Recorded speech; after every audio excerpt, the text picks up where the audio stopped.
हमारे साथ doctor S Narayan ji हैं। हम इनसे जानने का यह प्रयास करेंगे।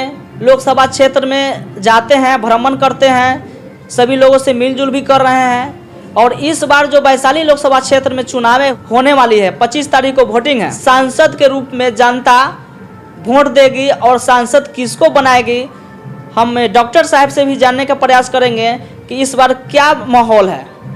जी बहुत बहुत धन्यवाद राकेश सर, क्योंकि आपसे हमारी पहली मुलाकात हो रही है और हम अब बैठे हुए केंद्रीय पार्टी कार्यालय है सरैया। मेरा नाम डॉक्टर एस नारायण हुआ, प्रखंड मंडल उपाध्यक्ष भी है सरैया पश्चिमी का। और जो मैंने कार्यक्रम के दौरान जो चुनाव के दौरान जो हम मार्केट में घूम रहे हैं, लोगों का आना जाना हो रही है, इस बार की जो जनता बोल रही है। पहले जो जनता साइलेंट हुआ करती थी, इस बार जनता खुल के बात कर रही है कि हमें उन सांसद को बनाना है, उस ऐसे व्यक्ति को बनाना है जो कुछ करने के तत्पर रहती हैं हर समय। आज आप रोड का भी देख सकते हैं, रोड की चौड़ीकरण से लेकर के और जितने भी कार्यक्रम हुए, चाहे सेट का भी प्रयोग आप देख रहे हैं, जहाँ जहाँ भी सरैया में बस स्टॉप के पास भी जो वर्क हुआ, बहुत सारा जुझारू भी हैं और मोदी जी की लहर इस पर भयंकर चल रही है। सर जानना ये चाह रहे हैं डॉक्टर साहब कि जनता क्या बोल रही है। जनता बोल रही है कि इस बार मोदी जी की फिर से हम लोग सरकार बनाएंगे, क्योंकि अभी जो जनता के अंदर जो विश्वास आई है 10 सालों में, जो चीज़ें नहीं हुआ था, जो कभी हम लोग सोचे भी नहीं थी, इतिहास में भी हम लोग नहीं देखे थे, वो चीज़ को उन्होंने कम टाइम में इजी वे में उनको सॉर्ट आउट करके हमें आज़ादी के अब दिख रहा है कि हम अब आज़ादी के से मुक्त हो रहे हैं। जो सर सांसद बीना देवी 19 में जीती, 2019 में, और 2024 चल रही है, चुनावें हैं, इसमें क्या लगता है इस बार लग रहा है कि कांटे के टक्कर है। ये ऐसा कहीं कांटे के टक्कर नहीं लग रही है, क्योंकि कांटे के टक्कर इसलिए नहीं लग रही है कि ऐसी जनता की कहना इच्छा है कि कांटे के टक्कर, कहीं लड़ाई में अदर लोग नहीं हैं, क्योंकि मोदी जी सामने हैं। क्योंकि अभी जो लोग भी वोट कर रहे हैं, मोदी जी के देख के कर रहे हैं, मोदी जी के कार्यकाल को देख के कर रहे हैं, मोदी जी के विचार को देख के कर रहे हैं। आज जितने भी लाभार्थी योजना, कौन ऐसा घर नहीं जहां एक भी व्यक्ति लाभ नहीं ले रहा हो। कोई ऐसा घर नहीं है जहां कोई लाभ नहीं ले रहा हो, चाहे अंत्योदय योजना से हो, या फिर गैस उज्ज्वल योजना से हो, या फिर हम लोग जो किसान निधि योजना है, वो घर में 2-2, 3-3 लोग उससे लाभ ले रहे हैं। चाहे गैस की सब्सिडी हो, बहुत सारी चीज़ें की योजनाएं उनके घर में बताने की जरूरी नहीं है। इसलिए जो इस बार की जो लहर है 400 की पार, अब की बार मोदी सरकार एकदम परफेक्ट है। तीसरी बार भी वो सरकार बनाने जा रहे हैं हम लोग, और काफ़ी बहुमत से हम लोग सरकार बनाने जा रहे हैं। इसमें कहीं कोई दिक्कत नहीं है। तेजस्वी यादव का सवाल है सर, जनता के बीच उनका चर्चित विषय बन चुका है कि अगर हमारी पार्टी अगर जीतती है तो मोदी जी 5 किलो चावल या राशन दे रहे हैं, तो हमने 10 किलो राशन देने का काम करेंगे। और गैस सिलेंडर अगर 1000 का है तो वो 500 रुपया में हम कर देंगे। तो क्या ये सत्य हो सकता है क्या?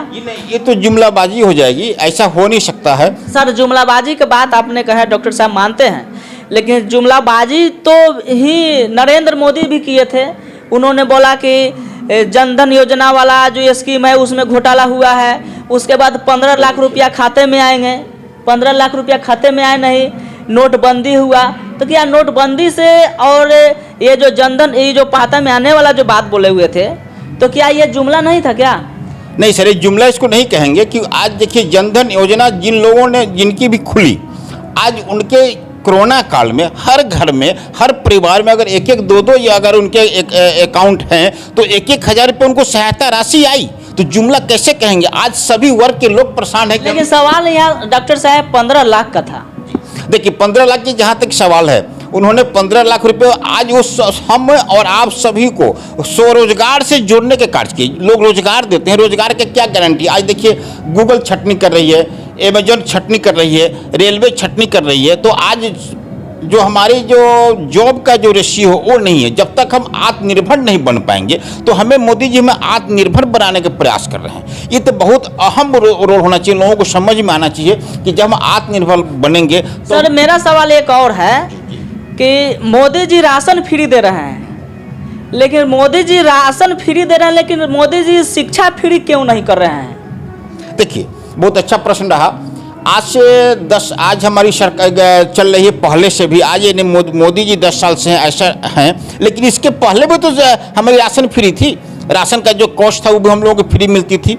और आज कोरोना काल में जिस तरह देश जिस स्थिति में जाने की स्थिति में थी, जहां जाना था उससे कहां से बचा करके आगे लाए, उसके बावजूद भी हमें हमारे लिए बहुत सारी सुविधाएं, गारंटी योजना, बहुत सारे विश्वकर्मा योजना है। मोदी जी शिक्षा पर क्यों नहीं बात करते हैं? गरीब मजदूर के बच्चे, चाहे गरीब मजदूर को समाज के जो भी लोग हैं उसको राशन फ्री दे रहे हैं, लेकिन स्कूल के लिए और शिक्षा के लिए शिक्षा पर क्यों नहीं बात करते हैं कि स्कूल में शिक्षा फ्री हो जाए? जो प्राइवेट सेक्टर है, जो प्राइवेट सेक्टर में बच्चे लोग पैसा दे करके गार्जियन लोग पढ़ा रहे हैं, वो सरकारी स्कूल में नहीं पढ़ाते हैं। सरकारी स्कूल में टीचर लोग का पढ़ाई लिखाई कम होता है, तो क्या शिक्षा उनको फ्री कर देना चाहिए कि नहीं?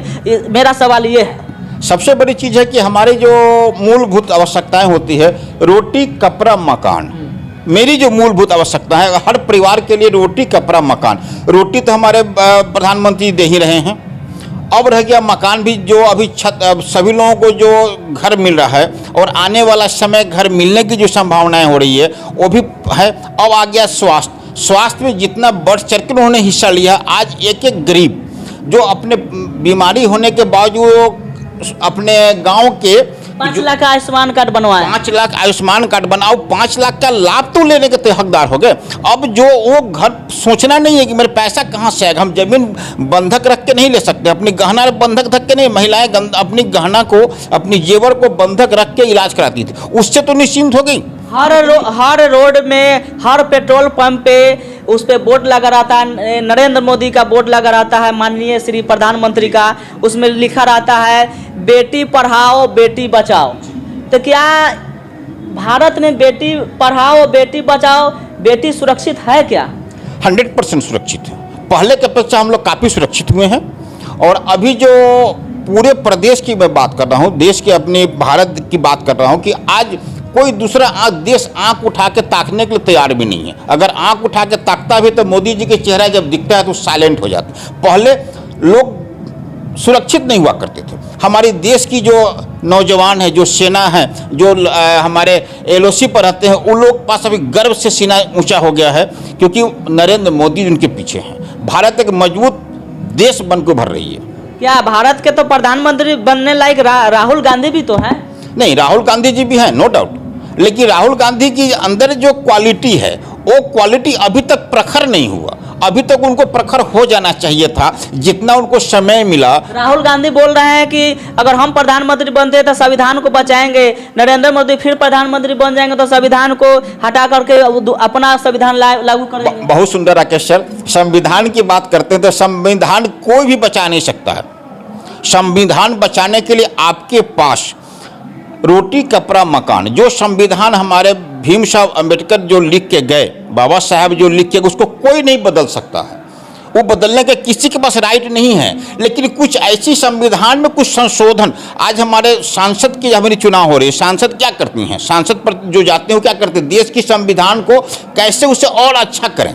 डॉक्टर साहब, मेरा सवाल एक और है, जब जब चुनाव होती है, या लोकसभा चुनाव हो, या विधानसभा चुनाव हो, या मुखिया का चुनाव हो, जी, तो सभी में चर्चे में आते हैं कि संविधान बदलने वाला है, संविधान लोग बदल देगा।